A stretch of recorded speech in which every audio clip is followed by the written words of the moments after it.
અત્યારે કેટલાક વ્યક્તિ કેટલાક સમાજના વિશેષ લોકો એને મસ્જિદનું સ્વરૂપ આપી રહ્યા છે, ત્યારે પુરાતત્વ વિભાગને અમારે જાગૃત કરવું છે કે જો તમે આ સ્થાપત્ય સંભાળ્યું છે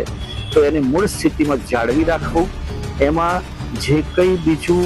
એને વિકૃત કરવા માટેના જે પ્રયત્નો થઈ રહ્યા છે, એનું નામ બદલવાના પ્રયત્નો થઈ રહ્યા છે, એને દૂર કરવા માટે આ સંતોનો આગ્રહ છે અને આને વેળાસર સરકારે એના માટે સંજ્ઞા લેવી જોઈએ, ને તો પછી હિન્દુ સમાજનો આક્રોશ એવો ઉભો થશે કે હિન્દુ સ્થાન છે અને પરત હિન્દુઓને એમને આપવું પડશે। એના માટે આ સંતો આજે અનશન પર બેઠા છે। इस अनशन के कार्यक्रम का उद्देश्य भरूच में स्थित